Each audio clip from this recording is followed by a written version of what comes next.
Amén, hermanos. Bueno, pues hermanos, estamos aquí de vuelta, de regreso, dando gracias a Dios por la oportunidad que tenemos de poder estudiar su palabra. El día de hoy tenemos la serie que hemos venido estudiando por varias semanas sobre la santidad. El día de hoy toca el tema de la santidad en la comida.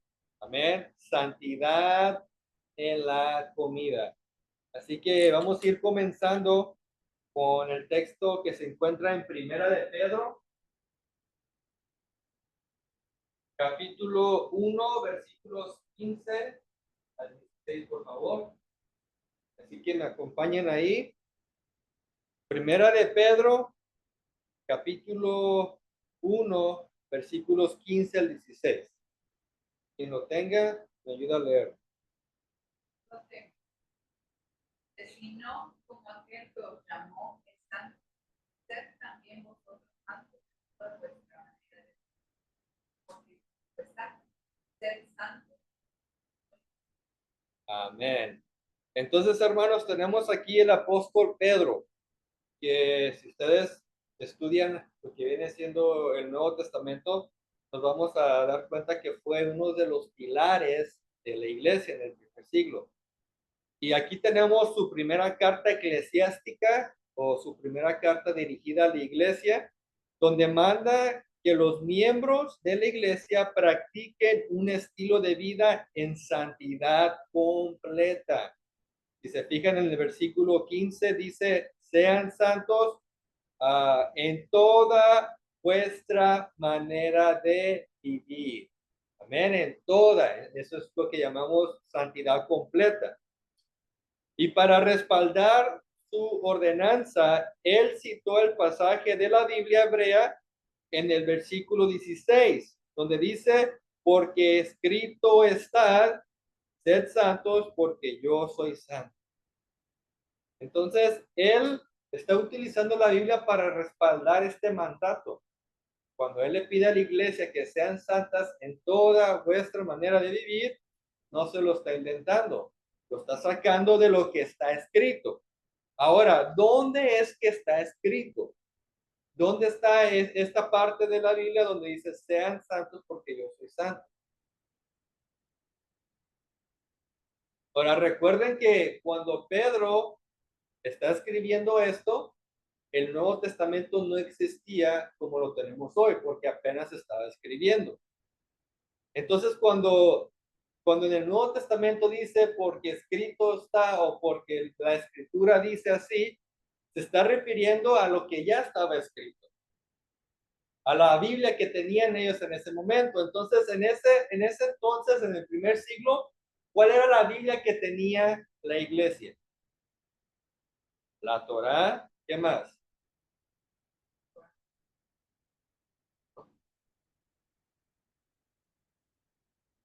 La Torá, ¿qué más tenían como Biblia?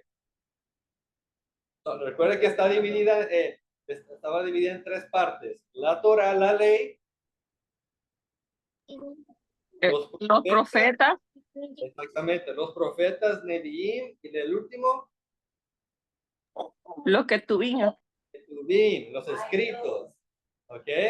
So, eso era la Biblia en ese entonces. So, cuando Pedro dice aquí, porque escrito está haciendo referencia a lo que tenían ahí, que era la Torá, Nevi'im y Ketubim, lo que ahora llamamos Tanakh, el Antiguo Testamento.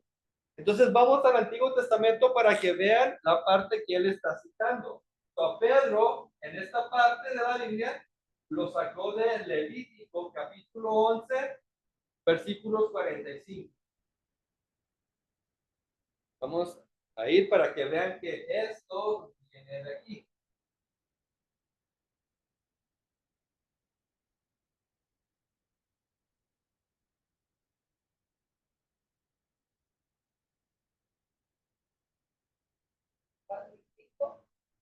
¿45? 45.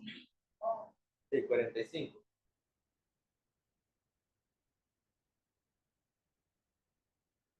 Yo soy Jehová, que os hago subir de la tierra de Egipto para ser vuestro Dios.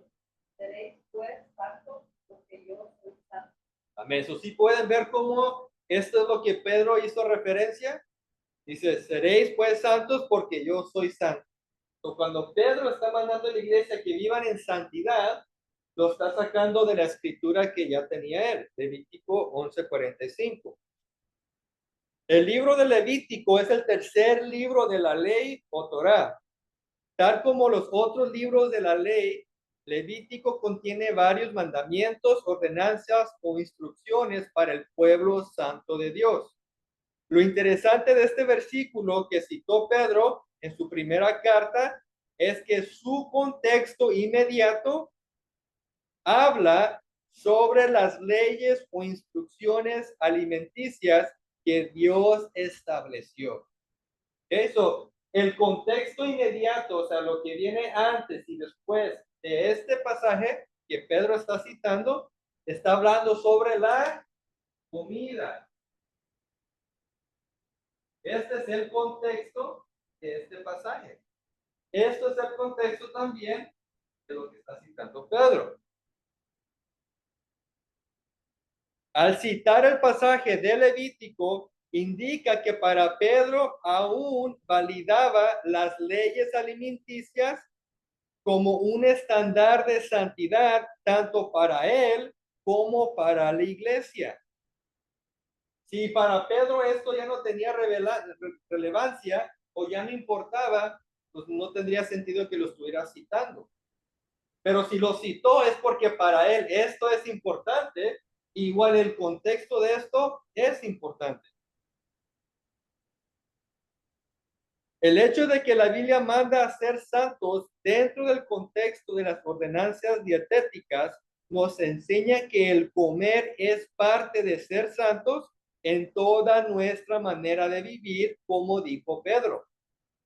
Con esto entendemos que a Dios le interesa lo que sale de nuestra boca en forma de palabras, como lo miramos la semana pasada, que tenemos que tener cuidado con lo que hablamos, pero también le importa lo que entra por la boca en forma de alimento. Y es lo que vamos a estar mirando el día de hoy. Santidad en la comida, santidad con lo que comemos. ¿Ok? ¿Alguna pregunta, algún comentario? ¿No? Bueno, entonces entramos en el primer punto de hoy. Comida permitida por Dios. Comida permitida por Dios. Así que vamos ahora a estudiar Levítico 11, que es donde Pedro estaba citando ordenanza. Vamos a leerlo, no todo, pero la mayor parte. Levítico 11, vamos a comenzar del versículo 1 al 8.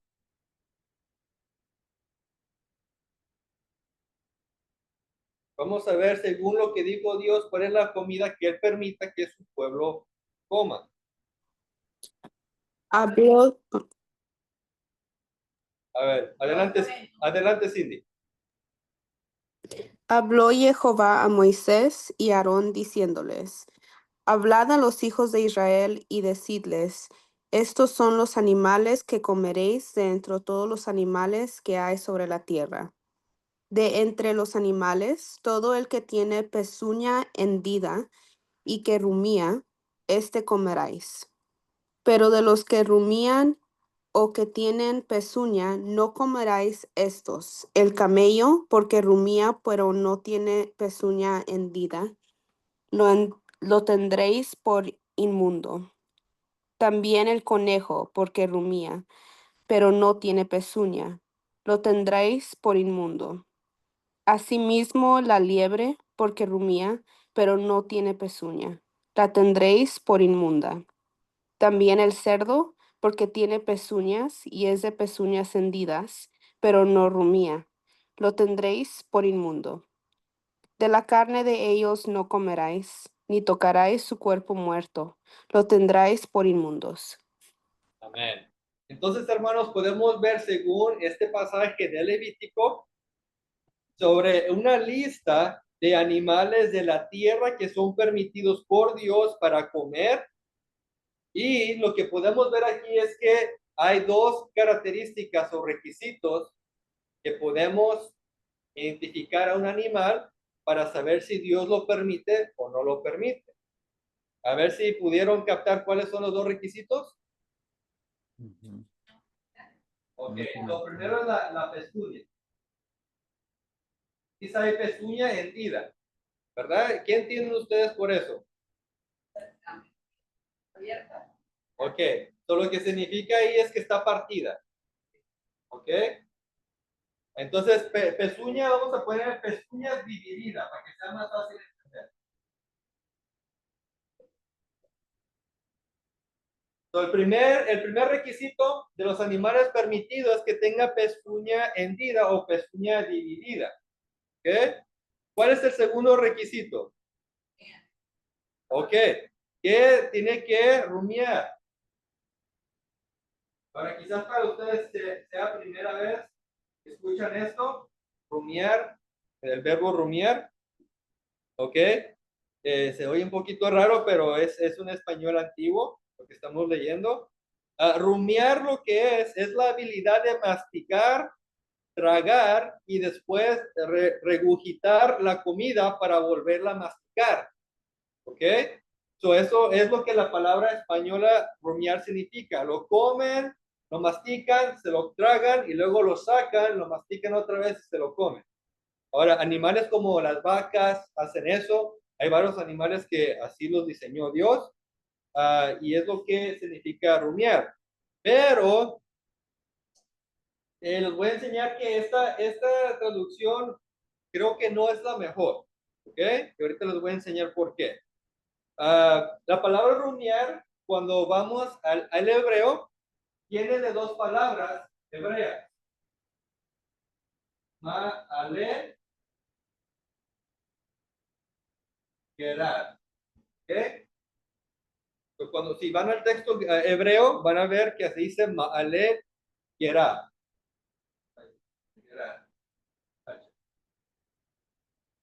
Ahora, en mi opinión, la manera en que debería traducirse esto es que es traducirse como masticar. ¿Okay? Masticar. Ahorita les voy a enseñar por qué, en mi opinión, así debería traducirse. Ahora, una evidencia del por qué creo que masticar es la mejor traducción es porque según el texto, el conejo, dice aquí, rumía, o el conejo hace ma'ale gerá. Pero biológicamente, el conejo no rumía. El conejo no mastica, se lo traga, lo vuelve a sacar y se lo mastica. El conejo no hace eso. El conejo nomás mastica y ya. Entonces, por esto, y luego más adelante la liebre también igual no rumía, ¿ok? Yo diría que esta traducción rumiar no es la mejor. Ahorita vamos a hablar de eso, ¿ok? Entonces, en mi opinión, malegerar sería masticar. Entonces, el requisito sería que tenga pezuña hendida y que mastique su comida. Ahora, como aparte de la evidencia textual de estos animales como el conejo o la liebre, también en inglés, si ustedes leen este pasaje en inglés, va a decir chew. ¿Y qué es chew? No esté estornudando. Chew en inglés es masticar en español. Entonces creo que por esas características de la palabra sería mejor traducirlo como masticar. So, que tenga pezuña dividida y masticar. Ahora, el texto pone como ejemplo al conejo, quien mastica su comida. So, sí llena con el requisito 2, pero no tiene pezuña hendida, más bien tiene garras, ¿verdad? So, en ese caso el conejo no se puede comer porque no llena los dos requisitos. Ahora, dice también, pone como ejemplo el camello, ¿verdad? El camello sí mastica, pero no tiene pezuña hendida. Son como dedos que tiene, como similar al elefante. Y luego también pone al cerdo. Ahora, el cerdo dice, tiene pezuña hendida, o sea, dividida, pero el cerdo no mastica, el cerdo traga. O sea, arranca y se lo traga, arranca y se lo traga. ¿Ok? Entonces, no es como la vaca. No sé si ustedes han visto la vaca cómo mastica, que está mastique, mastique, mastique. Ahí pueden durar minutos y ya después se lo tragan. Eso es masticar. Pero, por ejemplo, un perro o un cerdo, nomás arrancan y ¡bum! Para adentro. Entonces, creo que ahí es donde está la distinción. Entonces, los animales de la tierra tienen que tener pezuña dividida y masticar su comida. Entonces, ahí entra, por ejemplo, la vaca, ¿verdad? Ahora también el chivo o el cordero, igual, son animales que son comunes que se pueden comer. Ahora, quizás esto, les voy a poner un examen. ¿Qué tal la jirafa? ¿La jirafa cumple con estos requisitos? Pues, ¿Qué creen? no la he visto. Yo creo que sí, ¿no? Sí, por si no sabían, la jirafa tiene pezuña hendida y mastica su comida. Entonces, país, si ustedes se pierden en el África y tienen hambre, ya saben, pueden cazar una jirafa y no pasa nada. Nomás la cocinan bien. ¿Ok? Excelente. Ok, entonces, ¿alguna pregunta sobre estos requisitos de los animales de tierra? ¿No? Bueno, el ratón. ¿El ratón tiene pezuñas? Bueno, el rato ratón, ¿tienen pezuñas? No, entonces no califica. Okay. Bueno, eso ya miramos los animales de la tierra. Ahora vamos a ir a la siguiente lista. Vamos ahí mismo, Levítico. Ya estamos ahí en el 11, de los versículos 9 al 12.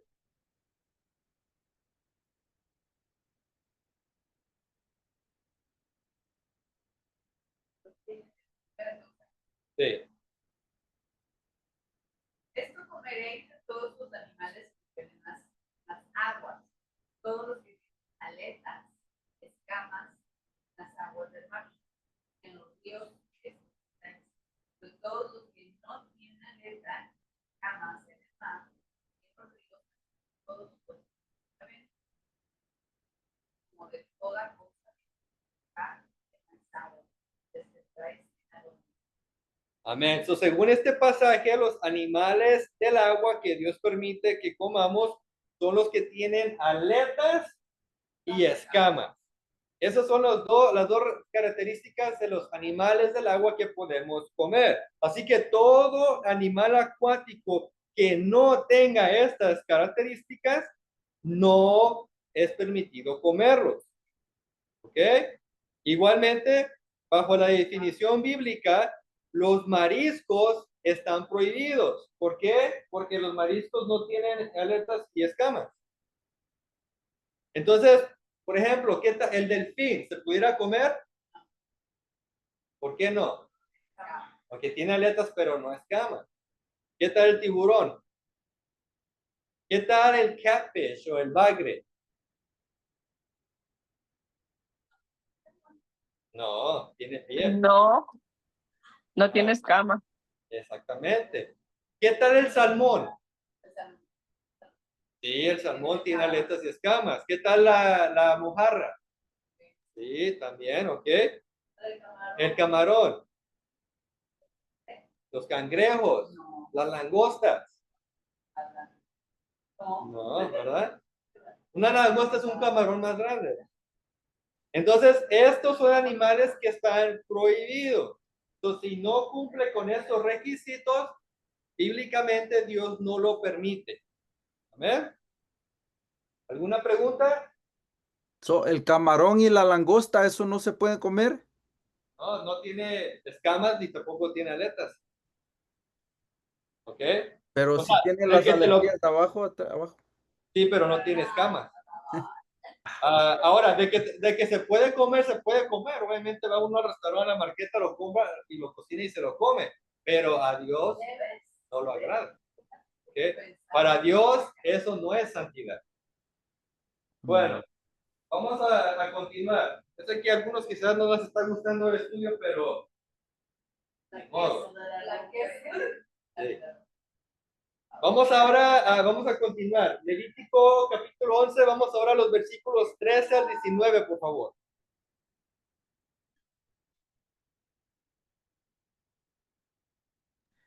Y de las aves, estas tendréis en abominación, no se comerán, serán abominación. El águila, el el quebrantahuesos, el azor, el gallinazo y el milano, según su especie, todo cuervo según su especie, el avestruz, la lechuza, la gaviota, el gavilán, según su especie, el búho, el somormujo, el ibis, el calamón, el pelícano, el buitre, la cigüeña, la garza, según su especie, la abubilla y el murciélago. Amén. Todos, Hasta ahí. Gracias. Entonces podemos ver ahora que en cuanto a los animales que vuelan, Dios no dio características, o sea, no es como los de la tierra, ¿verdad? Que tiene que pezuña dividida y que mastica la comida, o los del mar que tenga aletas y escamas. En este caso no nos da características, sino lo que nos da es una lista de los animales ¿cómo? Aviarios que no debemos comer. Entonces, si si no se encuentra en esta lista, sí se puede comer. ¿Ok? So, por ejemplo, el pollo, ¿verdad? El pollo no está ahí, se puede comer el pavo. O pues hay un sinnúmero de animales, mientras no estén en la lista, se puede comer. El pato no está aquí, entonces el pato se pudiera comer, ¿verdad? Entonces, pero obviamente no se niega que tenemos que, pues ya es opción si uno quiere o no.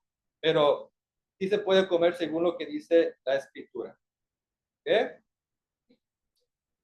Bueno, bueno. Ahora vamos a ir en los versículos 20 al 23. Vamos del 20 al 23.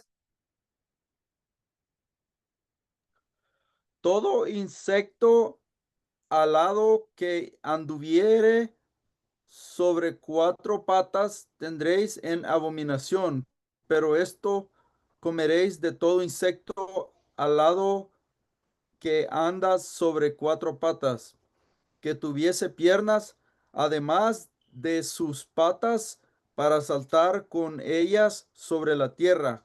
Estos comeréis de ellos la, la langosta, según su especie, el langostín, según su especie, el argol, según su especie, y el agav, según su especie. Todo insecto alado que tenga cuatro patas tendréis en abominación. Amén. Y por Entonces, estas hermanos, cosas, si a alguno de ustedes les gusta comer insectos, pues aquí hay las reglas para que puedan comer insectos según lo que Dios dice. Entonces, aquí en este pasaje nos indica que las características para comer insectos, si alguno de ustedes quiere hacerlo, son las siguientes. Debe tener cuatro patas y luego debe tener dos piernas para saltar y debe tener alas. ¿Ok? Entonces aquí da una lista de estos tipos de animales. Habla aquí de la langosta. Ahora, cuando la Biblia habla de la langosta, no se refiere a la langosta del mar. A la langosta es el saltamontes o el grasshopper en inglés. ¿Ok? Incluso, si ustedes leen el Nuevo Testamento, Juan el Bautista comía eso. Decía que él vivía en el desierto y comía langostas, comía saltamontes o grasshoppers. Decía que se los comía con miel. Entonces, no sé qué sazón le hacía, pero los cocinaba con un poquito de miel y pues es lo que él comía. Amén. Así que quizás algún día vamos a comprar para probarlos. Pero aquí tenemos, hermanos, la lista de los insectos que podemos comer. Amén. Entonces, ¿alguna pregunta? ¿No? Ahora vamos a del 41 al 43.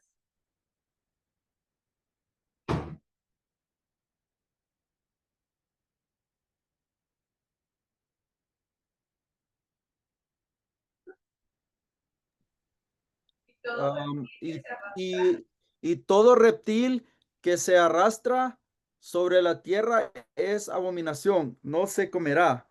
Todo lo que anda sobre el pecho y todo lo que anda sobre cuatro o más patas de todo animal que se arrastra sobre la tierra, no lo comeréis porque es abominación. No hagáis abominables vuestras personas con ningún animal que se arrastra, ni os contaminéis con ellos, ni seáis inmundos por ellos, porque Entonces, aquí, hermanos, según el pasaje, todos los reptiles están prohibidos.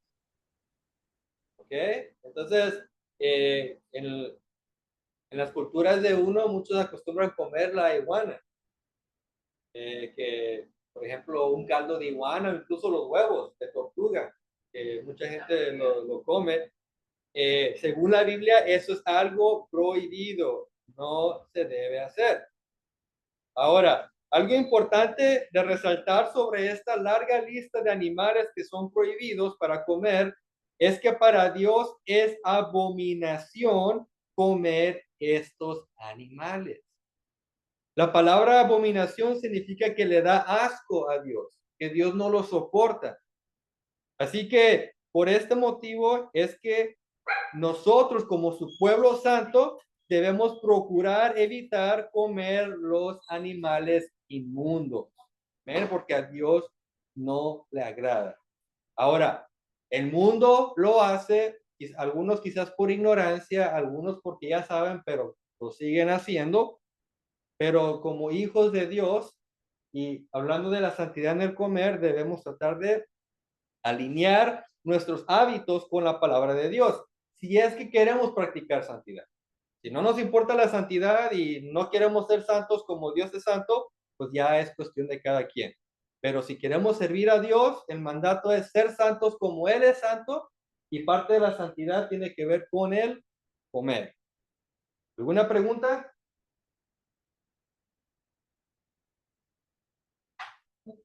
Así como se ve todo importa, la vestimenta, la comida, lo que hablas, no es como que uno tiene más importancia que la otra, por el mejor ejemplo. Si estoy bien con mis hermanos en el aspecto de mis prójimos, de ser buena, no pecar en cosas como más adúlteras, etcétera, pero me como unos camarones, no tienen como un a estar pecando en otras cosas, o todos tienen como un. Bueno, dice Pedro, sean santos en toda su manera de vivir. Entonces el mandato es practicar la santidad por completo. Ahora, ¿alguien quiere comerse un camarón? Dijo Pablo, todo me es posible. O sea, puedo yo ir y comprarme un camarón, pero no todo me conviene. Entonces, ¿qué sucede? O sea, con esto, por ejemplo, vamos a hablar del camarón. Cuando uno come camarón, ¿cómo responde el cuerpo? Se enferma. Hay algunas personas que son alérgicas y comienzan a hincharse y hasta se les puede tapar la garganta y se mueren. Tiene mucho colesterol. Tienen mucho colesterol. Ajá, y con el tiempo que pasa se tapan las venas y la gente se muere. ¿Ok? Entonces, o sea, ¿ustedes creen que si Dios hubiera creado estos animales como el camarón para comer, fueran tan dañinos al cuerpo? No. Pero es que el ser humano, como siempre le gusta hacer las cosas a su manera, va y se come lo que Dios no hizo para comer. ¿Y qué pasa? se enferma. Igualmente con el cerdo. El cerdo el cerdo se come de todo. Se come el excremento, la basura, lo podrido. Cuando le nace un bebé muerto, se lo comen. Y el cerdo, una característica del cerdo es de que el cerdo no suda. No sé si ustedes sabían eso. El cerdo no suda y por eso es que al cerdo le gusta estar en el lodo. Nosotros sudamos y eso nos ayuda a refrescar con la temperatura, a regularlo a través de los poros y el sudor. Pero el cerdo no. Ellos buscan el lodo para enfriar el cuerpo porque no sudan. Una característica del sudar es de que por ahí salen las toxinas que comemos. Entonces, si el cerdo no suda y lo que come es tóxico, es prácticamente una bomba de cosas tóxicas. ¿Y qué pasa? Que cuando lo comemos nosotros, se come lo que ese se comió. Igual camarón. El camarón, ¿qué es lo que come? La caca de los peces que están abajo del mar. Cuando se muere un pez, una ballena, un ser humano que se ahogó y cae al fondo, ellos son los que se lo comen. Yoshi. Ellos son los que limpian y filtran el mundo. El cerdo filtra la tierra. Los mariscos filtran el océano. ¿Y qué estamos comiendo nosotros? Basura. Y luego nos preguntamos por qué nos enfermamos. Entonces, Y luego queremos culpar a Dios porque nos estamos enfermando. Cuando Dios nos dijo, no te lo comas para que te vaya bien. Y desobedecemos y queremos culpar a Dios. Pues dijo Dios, no, que hay que cuidar uno su templo, pero a mucha gente dice, oh, yo cuido mi templo, no fumo, no tomo, pero comes mucho y te enfermas porque comes mucho, pues te estás pecando también, ¿no? Claro, la gula, que después vamos a hablar de eso. Así es. Entonces, por eso, si vamos a hablar de santidad, es algo que abarca todo. Tener cuidado con el cuerpo del Espíritu Santo. ¿Amén? Entonces, dentro del mar, solamente se pueden comer pescado que tenga escamas. Escama y aletas. Aletas. ¿Ok? Esas son las características. Nomás eso, no se puede nada más ni de estas, ¿cómo se llama? Ostiones, ni tampoco Pulpo tampoco. pulpo, almejas, de esas, todos esos. No, nada de eso. Bueno, repito, lo pueden comer, pero eso No, es claro. para Dios. Ujú. ¿Verdad? Ok. ¿El venado sí? ¿El qué? Venado. Sí, el venado tiene pezuña dividida y mastica su comida. Es primo, me imagino que es primo del chivo. El chivo. Algo, Ok. no sé. Yes. Ok, vamos a continuar el punto número 2. Malinterpretaciones. Disculpe, algo que yo quisiera, me imagino que debe de haber algo como científico, ¿no? Que también soporte eso de que Claro, si ustedes le preguntan a cualquier nutricionista, le va a decir, no coma cerdo, no coma camarones. Incluso ya. la ciencia lo dice. Sí.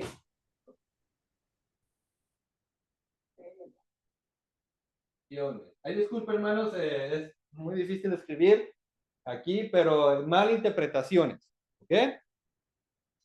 Bueno, si la Biblia claramente da especificaciones de santidad para la alimentación del pueblo de Dios, ¿por qué es que la mayor parte del pueblo cristiano no obedece esto?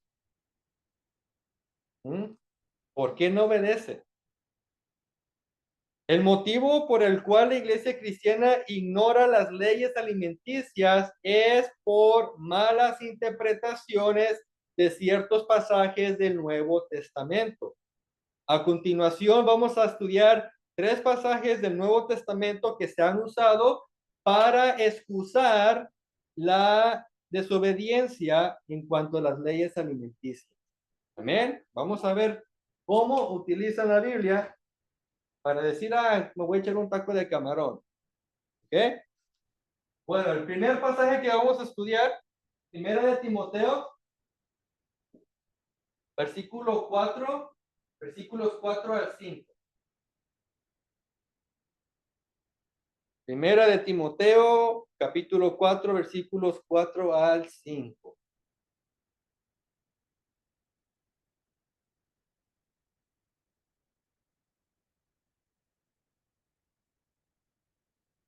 Aquí lo tengo. Dice, porque todo lo que Dios creó es bueno y nada es de desecharse, perdón. Se toma con acción de gracia, porque por la palabra de Dios, por la oración, es santificado. Amén. Entonces, aquí la manera en que el cristianismo interpreta este pasaje es que todo animal que Dios creó es bueno para comer y se toma con acción de gracias porque es santificado por la oración. Entonces ellos dicen, pues no importa, unas carnitas, con que yo me haga mi oración, Dios la santifica y ya estuvo, no hay problema. Pero ustedes creen que nosotros tenemos más poder. ¿Ustedes creen que con una oración que nosotros hagamos podamos anular la palabra de Dios? No. Entonces aquí hay algo malo y es lo que vamos a ver. Pero cuando interpretamos este pasaje de la forma como el cristianismo lo ha entendido, como consecuencia, anulamos las leyes alimenticias en la Torá y da licencia para comer cualquier tipo de animal. Existen dos problemas grandes con esta interpretación cristiana. Primero, enseña que Dios es un ser que cambia. Si en el antiguo pacto era pecado para Dios comer los animales inmundos y ahora en el Nuevo Testamento ya no lo es, el estándar de Dios en cuanto al pecado cambió. En otras palabras, si antes algo era pecado y hoy ya no lo es, Dios cambió. Esta conclusión es problemática porque va totalmente en contra de lo que la Biblia enseña sobre la naturaleza inmutable de Dios, la naturaleza incambiable de Dios. Si Dios no cambia, su estándar de pecado tampoco puede cambiar. Lo que antes era pecado, también hoy lo es. ¿Por qué? Porque Dios no cambia. Vamos a demostrar esto con la Biblia. Vamos a Malaquías, el profeta Malaquías, capítulo 3, versículo 6, para que vean ustedes que Dios no cambia.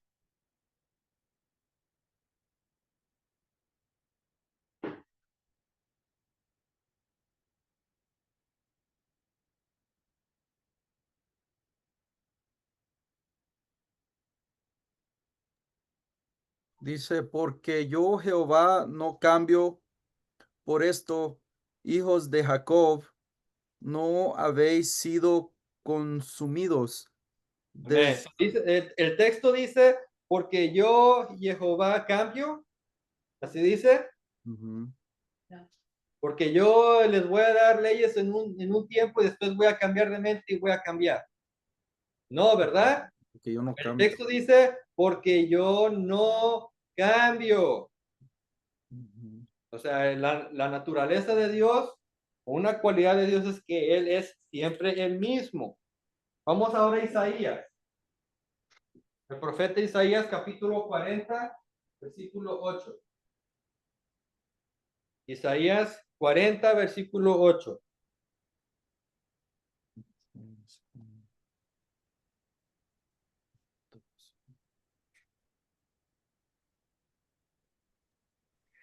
Sécase la hierba, marchítase la flor, mas la palabra de Dios nuestra permanece para siempre. Amén. So, fíjense aquí, dice que la palabra de nuestro Dios permanece para siempre. Entonces, lo que Dios pidió en un momento, en un tiempo, y luego se escribió en la palabra de Dios, no va a cambiar después, porque la palabra de Dios permanece para siempre. Yeshua dijo algo similar: el cielo y la tierra pasará, pero mis palabras no pasarán, ¿verdad? Entonces, si Dios declaró algo que es pecado, y Dios no cambia y su palabra no cambia, entonces siempre debe ser igual. Vamos ahora al Nuevo Testamento, a la carta de Santiago. Capítulo 1, versículo 17.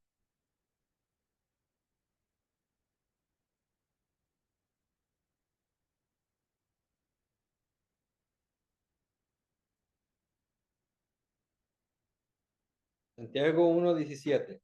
Toda buena dádiva y todo don perfecto desciende de lo alto, del Padre de las luces, en el cual no hay mudanza ni sobra de variación, Sí, sombra de variación. Amén. sombra de variación. Él, Aquí Santiago está repitiendo lo que anteriormente ya se había declarado por los profetas, de que el Padre de las luces, o sea, Dios, el Padre, dice que no hay mudanza. O sea, Él no cambia, no se cambia de un estado a otro. No tiene sombra de variedad. Él siempre es el mismo. Entonces, si abrazamos lo que viene siendo la teología cristiana, donde creen que ahora ya se puede comer todo, ¿ok? Estamos enseñando un Dios que cambió. Entonces miramos que pues, desde esa perspectiva no puede ser así. Ese es el primer problema, que el cristianismo presenta un Dios que cambia. El segundo problema con la interpretación cristiana de 1 Timoteo 4, 4 al 5, es de que el mismo texto, si lo leemos cuidadosamente, no permite esa interpretación. Lo que pasa es que regularmente nomás lo leen rápido y se enfocan en lo que les conviene, pero ignoran lo que realmente dice el texto. Así que lo que vamos a hacer ahorita es regresar al texto, así que acompáñenme, volvamos a 1 Timoteo 4, versículos 4 al 5, lo vamos a leer con cuidado y creo que ustedes van a poder identificar la clave de este versículo. Porque todo lo que Dios creó es bueno, nada es de descarto. Se toma con acción de gracia, ya que por la palabra de Dios, por la oración es santificado. Amén. Para comenzar a interpretar correctamente este pasaje, debemos identificar qué es lo todo que Dios creó que es bueno. Porque dice el texto, porque todo lo que Dios creó es bueno, pero ¿cuál es el todo? Y aquí quiero hacer una aclaración o un paréntesis, que en el lenguaje existe un uso amplio y un uso limitado de la palabra todo. ¿Ok? Una vez más, en el lenguaje existe un uso amplio y un uso limitado de la palabra todo. Por ejemplo, si yo les digo que Dios es todopoderoso, el uso de todo es en un sentido amplio. ¿Por qué? Porque entendemos que Dios todo lo puede hacer. El todo ahí, todopoderoso, es amplio. No hay nada que escapa de lo todo. Pero si yo saco una mesa aquí y pongo un mantel, pongo platos y luego les traigo varios platillos de comida y los pongo aquí y les digo, hermanos, pueden comer todo lo que hay en la mesa. En ese ejemplo, el todo es limitado, porque cuando digo coman todo lo que hay en la mesa, me estoy refiriendo a lo que es comida.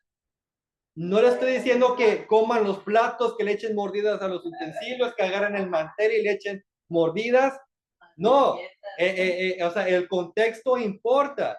Entonces, si digo Dios es todopoderoso, es el todo amplio. Pero si les pongo comida en la mesa, es un todo limitado. Se sujeta a lo que es comida para nosotros. Entonces, esto es algo que tenemos que tener en mente cuando estamos leyendo la Biblia y específicamente este pasaje, porque en el contexto de 1 Timoteo 4, 4 al 5 es sobre el comer. Ese es el contexto del pasaje. El todo que menciona aquí en Timoteo es un todo limitado ya que se refiere exclusivamente a lo que Dios creó que es bueno para comer. Todo lo que Dios creó que es para comer es bueno. Entonces, ¿cómo sabemos qué es lo que Dios creó que es bueno para comer? ¿Dónde? O sea, ¿a dónde podemos ir? Lo que acabamos de leer. Excelente. Bueno, aquí el versículo 5 nos da o sea, el contexto de este pasaje nos da la respuesta. Dice el versículo 5, porque por la palabra de Dios y por la oración es santificado.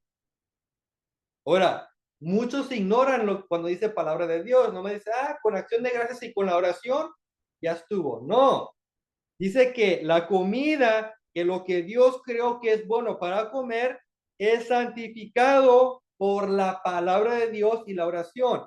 Ahora recuerden que la palabra santificar significa apartar.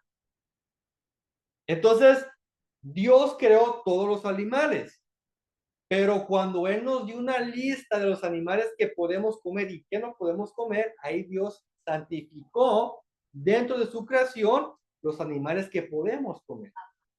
Los apartó y dicen, estos sí y aquellos no. Ahora, ¿dónde está esta palabra de Dios que nos dice qué podemos comer? En Levítico capítulo 11, que ya lo leímos.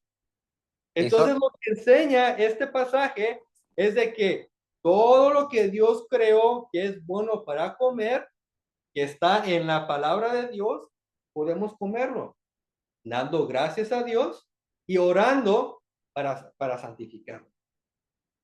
Entonces, no está diciendo que cualquier tipo de animal, sino lo que Dios creó para comer, como dice su palabra, que está en Levítico capítulo 11.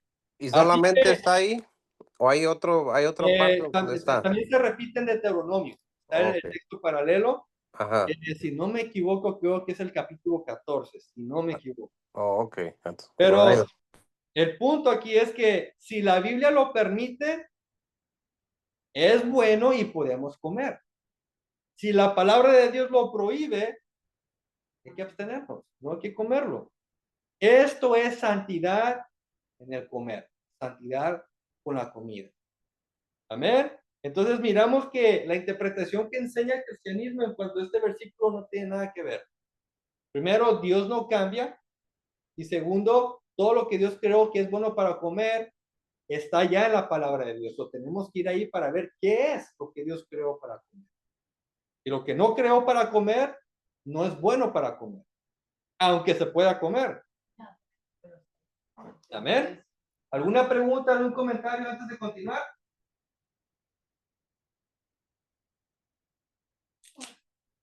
¿No? Oyen suspiros ahí como que están reflexionando en los pecados que se han comido. Y no comida.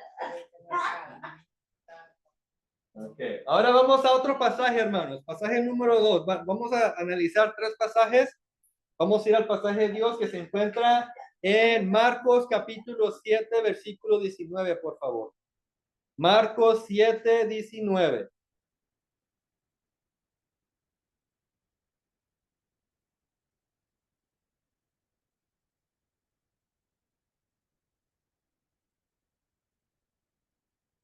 Porque no entra en su corazón, sino en el vientre, y sale a la letrina.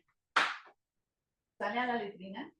Esto decía, haciendo limpios todos sus alimentos. Amén. So, aquí tenemos, hermanos, otro pasaje donde el cristianismo ha malinterpretado para darse el permiso de comer todo lo que ellos quieran. Según la versión Reina Valera, que es la que acabamos de leer, al igual que la mayoría de versiones españolas, indican que Cristo limpió todos los alimentos y por lo tanto ahora podemos comer todo, cualquier cosa, incluyendo las cosas que Dios declaró como inmundas. Una vez más, vamos a ver 3 problemas que existen con esta interpretación. ¿Ok? Porque según ahí dice el texto, esto decía, haciendo limpios todos los alimentos. ¿Ah? Pues vamos a olvidarnos lo que Dios declaró y vamos ahora a comer el chicharrón, las carnitas, los camarones, todo. Pero vamos a ver si esto es así. Entonces, tres problemas con esta interpretación cristiana. Lo primero es que si Cristo está aprobando algo que Dios mismo prohibió, está quebrantando la ley y enseñando a pecar. Ese es el primer problema. Esto haría a Cristo en un pecador y lo descalificaría de ser el sacrificio perfecto, ya que fuera un cordero con mancha de pecado. Si Cristo pecó y enseñó a pecar y murió por nosotros, de nada sirvió su muerte, porque murió como cualquier otro pecador. Obviamente, esto no es el caso. Cristo siempre apegó su enseñanza con la palabra de Dios. Vamos a Mateo, capítulo 5, versículos 17 al 19. Vamos a ver si Cristo está enseñando ir en contra de la palabra de su Padre. Mateo 5, 17 al 19.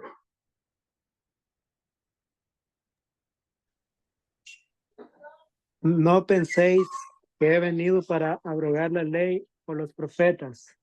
No he venido para abrogar, sino para cumplir. Porque de cierto os digo que hasta que pasen el cielo y la tierra, ni una jota ni una tilde pasará de la ley, hasta que todo se haya cumplido.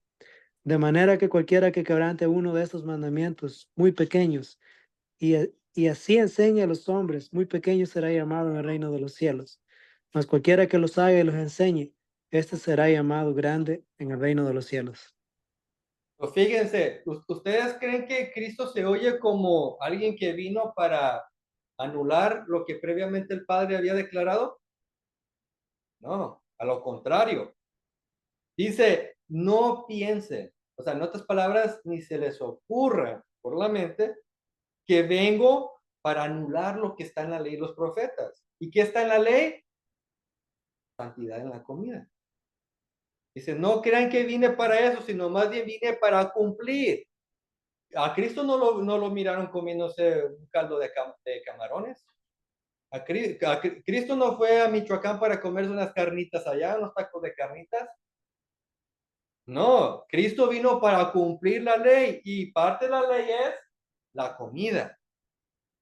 Y luego el 18 dice, porque de cierto os digo que hasta que pase el cielo y la tierra, ninguna jota ni una tilde pasará de la ley hasta que todo se haya cumplido.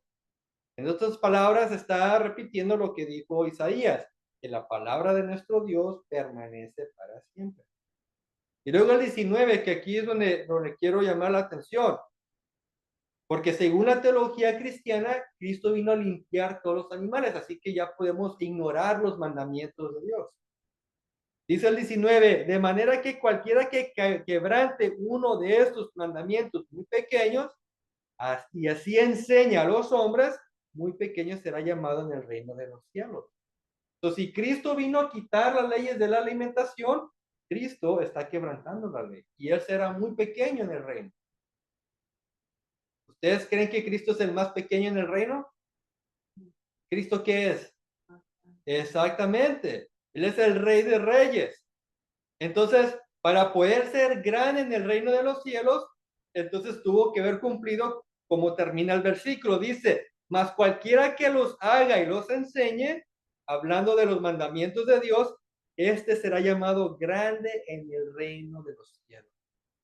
Así que Cristo no vino para anular las leyes de la Torá, las leyes alimenticias. Él vino para cumplirlas, para enseñarnos que así se pueden cumplir y enseñarnos cómo se pueden cumplir.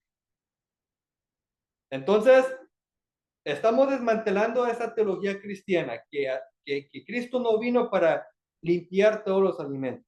Ahora, el segundo problema con esta interpretación es que al Cristo, en teoría, entre comillas, cuando Él limpió todos los alimentos, estuviera anulando la ley, como ya les dije, y estuviera quitando las instrucciones divinas sobre el alimento.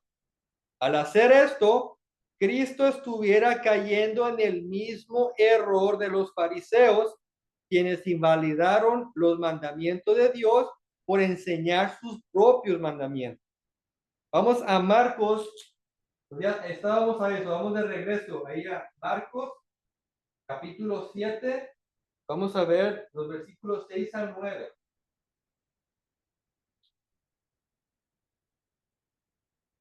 Respondiendo él les dijo: hipócritas, ¿quién profetizó de vosotros Isaías? Como está escrito: este pueblo de labios, mas su corazón está lejos de mí, pues en vano me honran, enseñando como doctrinas mandamientos de hombres, porque dejando el mandamiento de Dios, aferráis a la tradición de los hombres, los lavamientos de los jarros y de los vasos de beber, y hacéis otras muchas cosas semejantes. Les decía también: ¿quién invalidáis el mandamiento de Dios para guardar vuestra tradición? Porque Moisés dijo. Hasta ahí. Entonces podemos ver, hermanos, que si Cristo vino para quitar las leyes o quitar los mandamientos, las instrucciones del cómo comer, él estuviera cayendo en el error de invalidar el mandamiento de Dios. ¿Ahora ustedes creen que Cristo vino para invalidar el mandamiento de Dios? No. Entonces, este no puede ser el caso. El tercer problema que encontramos con esta tradición y interpretación cristiana es que ocurre un error de traducción y de interpretación con este texto. Ok, ahorita les voy a enseñar cómo está el asunto. Regresamos aquí al versículo 19, por favor. Ahí cuando miramos el versículo 19, se van a dar cuenta que la parte final de cómo la Reina Valera y la mayoría de las traducciones dice de esta manera o de una manera similar. Hablando de Cristo, dice lo siguiente: esto decía, haciendo limpios todos los alimentos. Así es como termina este texto. Esto decía, haciendo limpios todos los alimentos. Y pues si uno lee ese texto, puede ser que llegue a entender cómo el cristianismo lo ha entendido. Pero es que ocurre un problema de traducción. Si regresamos al texto griego original, nos vamos a dar cuenta que así no dice. Entonces, este es un caso perfecto de cómo las ideas preconcebidas del traductor puede afectar la traducción. O sea, recuerden que el traductor tiene dos trabajos. Tiene que leer el texto original y entenderlo, interpretarlo, y luego tiene que hacer la traducción a otro lenguaje. Entonces, dependiendo cómo el traductor entiende el texto, es como nosotros vamos a recibir la traducción. Entonces, si tenemos un traductor que viene desde un trasfondo de teología cristiana, donde piensan que las leyes alimenticias ya no son válidas, ya no importan, y ve este texto, lo va a interpretar desde la óptica cristiana. Oh, pues como entonces ya no tenemos que guardar eso, y estoy leyendo ese texto, pues Cristo dijo que ya limpió todo. Sin embargo, si consultamos el texto griego, nos vamos a dar cuenta que así no dice. La traducción literal sería de la siguiente manera: y a la letrina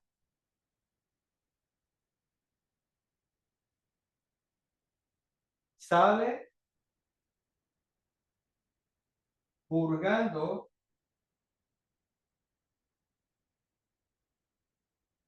toda la comida.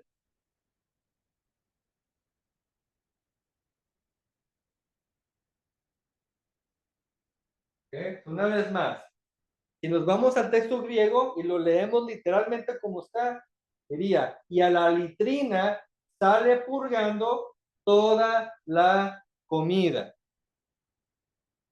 Ahora, ¿qué es lo que quiso dar qué es lo que Cristo quiso dar a entender o enseñar con esta declaración? ¿Por qué dijo y a la letrina sale purgando toda la comida? Bueno, para eso tenemos que contextualizar el pasaje. El contexto de Marcos capítulo 7 es una acusación que los fariseos hicieron en contra de Yeshua y sus discípulos.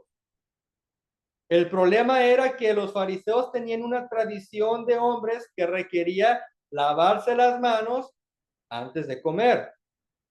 Este lavado no era por higiene, sino por una cuestión de superstición. Los fariseos eran supersticiosos, ¿ok? Ellos creían que cuando salían al público y se frecuentaban con la comunidad pecadora, ellos creían que contraían inmundicia en las manos. O cuando saludaban o compraban algo, y si esa persona era pecadora, ellos creían que ya en las manos traían la inmundicia de esa persona, de ese pecador. Entonces, para evitar comer con manos inmundas y así, según ellos, hacerse inmundos, ellos crearon una tradición de lavarse las manos al repetir una oración donde ellos creían que santificaban sus manos para poder comer pan con manos santas. Y esta tradición todavía lo hacen hasta el día de hoy. Si ustedes van a sinagogas ortodoxas, van a restaurantes de judíos ortodoxos, van a ver que tienen un zinc fuera del baño porque no es para el baño, o sea, tienen sus baños y su zinc, pero esto está aparte, tienen unas jarritas ahí y ahí ellos antes de comer se lavan porque es la tradición que ellos tienen, es la superstición que ellos tienen. Entonces, ante esta acusación que le hicieron a Yeshua, es que, bueno, antes de eso, disculpe, aquí es donde encontramos el problema de la acusación de Yeshua. Yeshua enseñó a no seguir las tradiciones de los fariseos. Yeshua, el problema principal de los fariseos con Yeshua es que Yeshua les decía, ustedes cargan al pueblo con sus mandamientos de hombre y invalidan el mandamiento de Dios. Entonces, cuando Yeshua dijo que lo que entraba a la boca no importaba, lo está haciendo en el contexto de comer con manos, entre comillas, inmundas. Pues en otras palabras, no es necesario lavarse las manos antes de comer por cuestiones de rituales. Obviamente se recomienda, porque es saludable, lavarse, pero no tiene cuestiones de pecado o de inmundicia. Si uno por ahí se le olvida lavarse las manos y come, no se va a hacer inmundo. ¿Por qué? Porque la comida no es nada. La comida entra por la boca y sale a la letrina purgando toda la comida. Así como entra, sale. Lo que importa es lo que entra en el corazón, es lo que Yeshua dice. Preocúpense por el corazón. No se preocupen por comer con manos inmundas o manos pecadoras, porque eso no te va a afectar. ¿Por qué? Una vez más, porque cuando comemos, la comida no queda a nosotros. La comida, cuando vamos a la letrina, sale purgando toda la comida.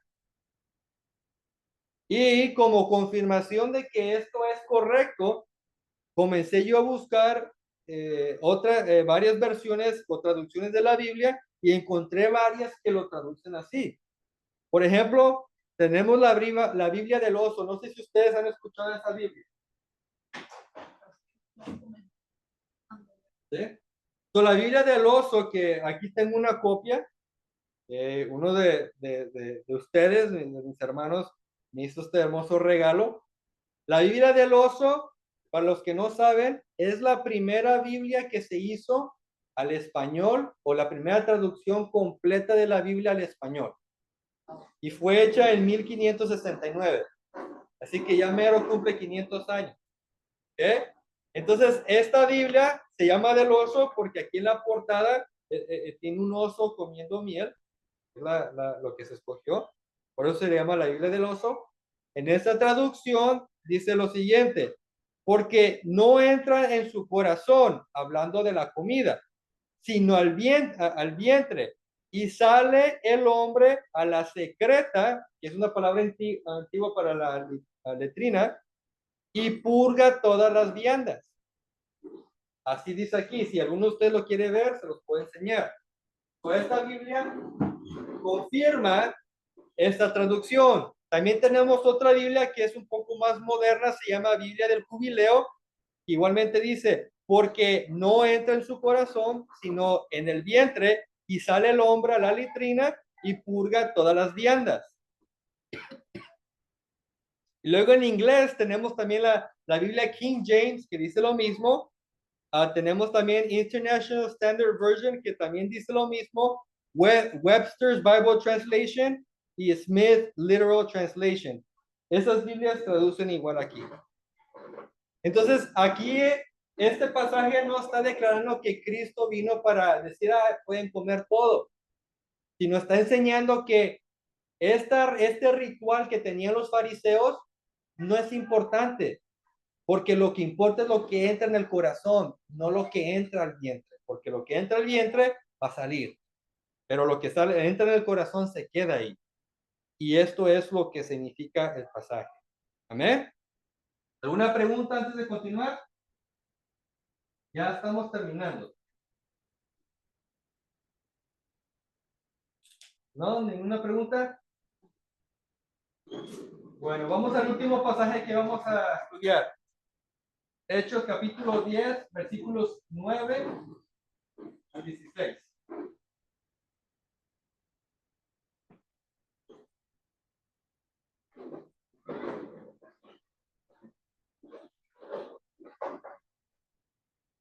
Quien lo tenga me ayuda, por favor.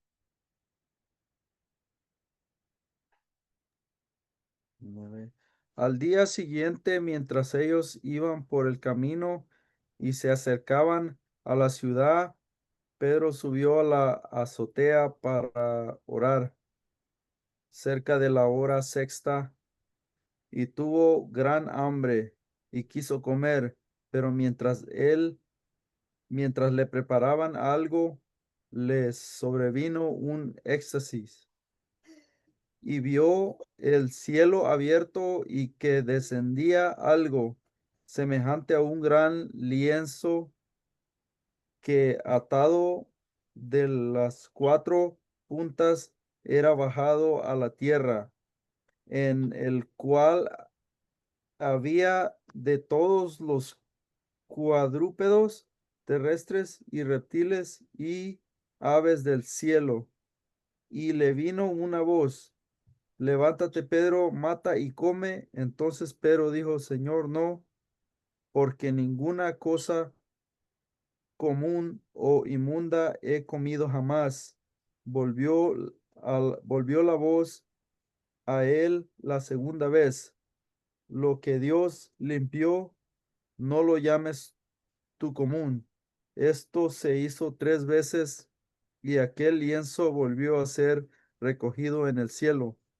Y Amén, hermanos. Entonces aquí miramos este pasaje donde el cristiano tradicional, siguiendo su teología cristiana, quien piensa que ya podemos comer todo, dice, no, pues aquí el Señor le demostró a Pedro que matara y comiera de todo tipo de animal, y entonces esto significa que podemos ahora hacer nosotros lo mismo. Y aquí, según la visión que el Señor le dio a Pedro, pues dice que él miró 3 veces estos animales inmundos, incluyendo reptiles, y que el Señor le dijo, Pedro, mate y come. Ahora, ¿qué tan cierta es esta interpretación cristiana? De que como a Pedro se le indicó que podía comer lo inmundo, que ahora nosotros también podemos comerlo. ¿Qué tan cierto es? Bueno. Eso es lo que les digo, de que entonces se podrían comer los ratones, las culebras, los lagartos, todo tipo de animal, porque ahí dice que habían reptiles, ¿no? Y todo eso, animales. Así es. Pero vamos a poner todo en contexto. Vamos a ver que no es así. Primero, debemos mencionar que según los cronologistas, que son estas personas que ponen las cosas en el orden cronológico de la historia, ellos dicen que este evento de esta visión ocurrió aproximadamente de 10 a 15 años después de la muerte y resurrección de Yeshua. Este dato es importante porque el apóstol Pedro indica que él seguía guardando la Torá en cuanto a la alimentación aún después de la muerte de Yeshua. Una vez más, Pedro, con su respuesta, indica que él seguía guardando la Torá y ya había pasado 10 a 15 años. ¿Y cómo sabemos esto? ¿Cómo sabemos que Pedro siguió guardando la Torá? Porque Pedro respondió, cuando el Señor le dijo, mate y come, Pedro dijo, Señor, no, porque ninguna cosa común o inmunda he comido jamás. Fíjense aquí, 10 a 15 años después de la muerte de Yeshua, Pedro aún guardaba la Torá. Esto es evidencia de que Yeshua nunca enseñó que él vino para quitar las leyes alimenticias. De lo contrario, si Yeshua hubiera venido y dijo, ¿saben qué? Mis discípulos, de mi muerte en adelante, ustedes pueden irse y se comen lo que quieran, entonces Pedro hubiera hecho eso. Pero la respuesta de Pedro, que dijo, jamás he comido cosa inmunda, indica que Pedro aún estaba comiendo según la santidad de la comida que enseña Levítico. Con esto en mente, ahora podemos preguntarnos, ¿cuál es el propósito de la visión? ¿Ok? Porque es que Dios le dijo a Pedro, mira todos esos animales inmundos, mate y come. ¿Por qué? Ahora, si le preguntamos al cristianismo, va a decir, porque pues podemos ya comer lo que sea, pero eso no es lo que el texto indica. Vamos a usar el contexto del pasaje de la visión para ver cuál es el significado de esta visión, porque recuerde, una visión tiene un propósito. Hay un porqué Dios se la dio. Para encontrar el significado vamos a ir ahí mismo, pero los versículos 24 al 34. Van a ver cómo el mismo contexto nos va a enseñar el por qué Dios le dio la visión y el significado. Al otro día entraron en Cesarea. Cornelio los estaba esperando, habiendo convocado a sus parientes y amigos más íntimos. Cuando Pedro entró, salió Cornelio a recibirle. Postrándose a sus pies, adoró. Mas Pedro lo levantó, diciéndole, levántate, pues yo mismo también soy hombre. Y hablando con él, entró y halló a muchos que se habían reunido. Y les dijo, vosotros sabéis cuán abominable es para un varón judío juntarse o acercarse a un extranjero. Pero a mí me ha mostrado Dios que a ningún hombre llame común o inmundo. Por lo cual, al ser llamado, vine y yo. Así que ¿por qué causa la vez? Entonces, hace 4 días que a esta hora yo estaba en el templo, y a la hora novena, mientras oraba, que se puso delante de mí un varón, un vestido con oración ha sido oída, limosnas recordadas de la envía, pues, a Jope, ya tenía Simón, que tiene el nombre de Pedro, el cual mora en casa de Simón, un curtidor, cuando llegue, él te hablará. Luego mismo, lo has hecho, ahora, pues todos nos todo lo que yo, pero abriendo la boca, no hace. Amén. So, fíjense aquí cómo el mismo Pedro recibió la interpretación de la visión. No sé si ustedes la captaron.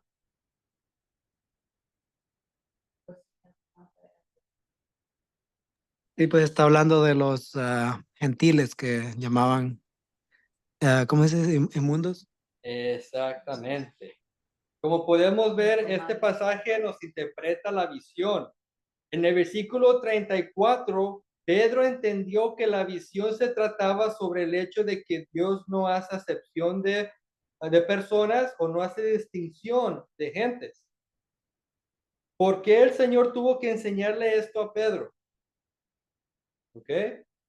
Porque, o sea, vamos a poner todo en su contexto. ¿Cuál era la necesidad de Dios enseñarle a través de estos animales inmundos que Dios no, que a los gentiles Dios no los tenía como inmundos? ¿Por qué tenía que Dios enseñarle eso? ¿Ok? ¿Por qué Dios tuvo que enseñarle a Pedro que Dios no hace excepción de personas a través de esta visión de animales impuros? ¿Dónde está la conexión? ¿Ok? Y aquí vamos a ver lo que estaba sucediendo. En el versículo 28 es la clave. ¿Ok? Y quiero que volvamos a leer el 28. ¿Qué dice el 28? Y les dijo, vosotros sabéis cuán abominable es para un varón judío juntarse o acercarse a un extranjero. Pero a mí me ha mostrado Dios que a ningún hombre llame. Ah, ya ven. Dios le mostró que a pesar que dice aquí que él tenía una, no sé, era una costumbre, una tradición, que los judíos no se podían juntar con los gentiles. Dice, mira qué abominable que un judío esté con un gentil, es una abominación, según la tradición judía, no según la Biblia, porque la Biblia nunca va a enseñar eso. En el tiempo de Pedro, en el primer siglo, los judíos se separaban de los gentiles porque para ellos los gentiles eran pecadores y ellos eran el pueblo santo de Dios. Entonces tenían prohibido, incluso a un nivel de abominación, el tener comunión con un gentil. Ahora, ¿cómo podemos confirmar esto? Que entre el pueblo judío, que ellos no se mezclaban. Y les voy a enseñar dos fuentes. Hay un libro que se llama Libro de los Jubileos. Jubileos. Ajá. Ahora, este libro no es parte de la Biblia, es parte de la tradición judía. Y en el capítulo 22 de este libro y el versículo 17, fíjense lo que dicen sobre los gentiles. Dice, y tú, hijo mío Jacob, acuérdate de mis palabras y observa los mandamientos de Abraham, tu padre. Apártense entre los gentiles y no coman con ellos, y no hagan conforme sus acciones, y no sean sus compañeros, porque sus acciones son inmundas y todos sus caminos son definidos y sus sacrificios son una abominación. Esto que representa la tradición judía enseña que no se mezclaban, porque los tenían a los gentiles como inmundos. Ahora, hay un rabino muy famoso, Maimónides, se llama, si no recuerdo mal, escribió en el siglo XIII, donde él escribió lo siguiente. Del mismo modo está prohibido que un judío entre en la privacidad de un gentil, ya que son sospechosos de derramamiento de sangre. Tampoco uno debe acompañar a los gentiles en un viaje. Si un judío se encuentra con un gentil en un viaje, debe asegurarse que el gentil esté a su derecha. Si está haciendo un ascenso o un descenso juntos, el judío debe tener cuidado de que él esté en la posición más alta y el gentil en la posición más baja, pero no al revés, para que los gentiles no caigan sobre él con la intención de matarlo. tampoco debería un judío inclinarse ante gentil para que no sea aplastado el creano. El creano. Craeno. ¿Cómo? Cráneo. Cráneo. Cráneo. Disculpen. Cráneo. Entonces podemos ver aquí, hermanos, estas dos fuentes que les acabo de presentar, el libro de Jubileos y el rabino Maimónides, que siempre había esta enemistad entre el pueblo judío y los gentiles, que según la tradición judía no debían juntarse. Este era el trasfondo del apóstol Pedro. Él, siendo judío, él tenía este pensamiento de que él era parte del pueblo santo de Dios y los gentiles eran inmundos, eran personas inferiores.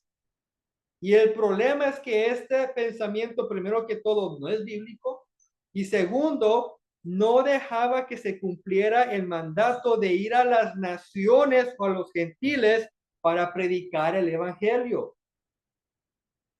Entonces, si para Pedro era algo inmundo ir a las naciones, ¿cómo iba a ir a predicarles?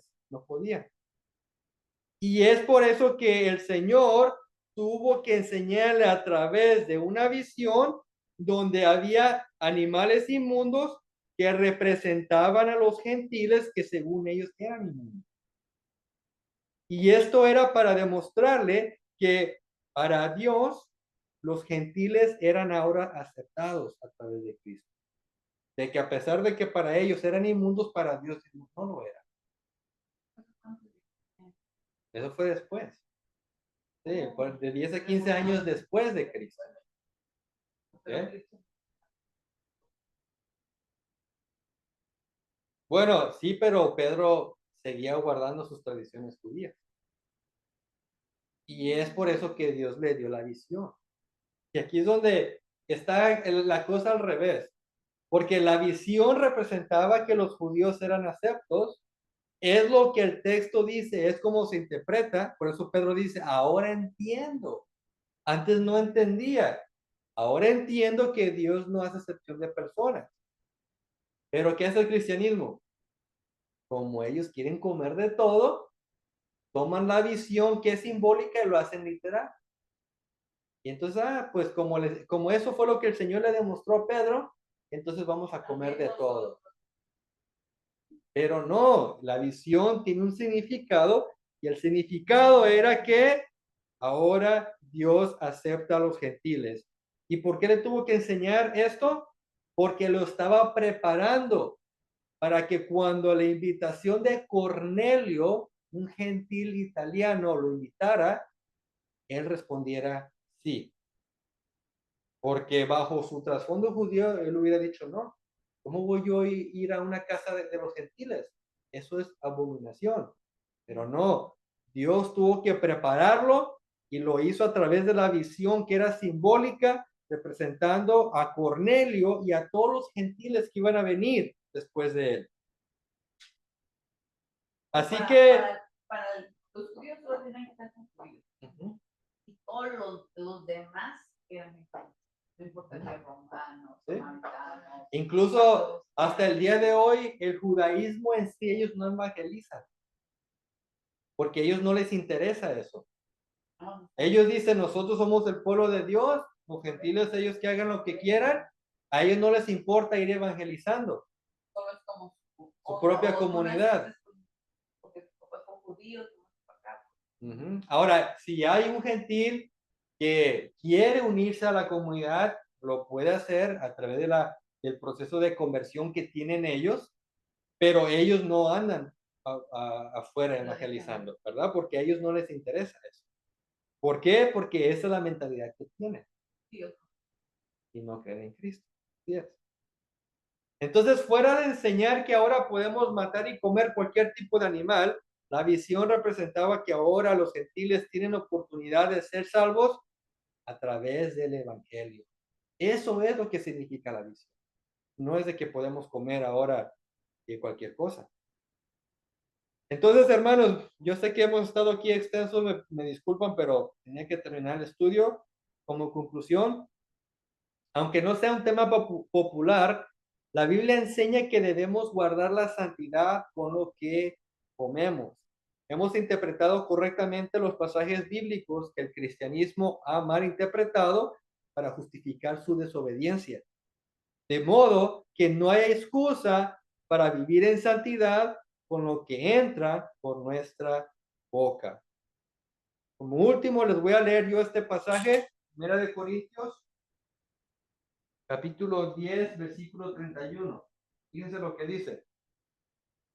Si pues coméis o bebéis o hacéis otra cosa, hacedlo todo para la gloria de Dios. Si vamos a comer o beber, que sea para glorificar a Dios. Y termino con la pregunta. ¿Será que glorificamos y honramos a Dios cuando violamos su ley y comemos cosas inmundas? ¿Verdad que no? Entonces, si queremos vivir santos en toda nuestra manera de vivir, santidad completa incluye la comida. Así que ahora la responsabilidad la dejo en ustedes y cada quien decide si quiere ser santo o no. Pero ya yo cumplo con mi responsabilidad y como Pilato, me lavo las manos. Ay, corta eso. Amén.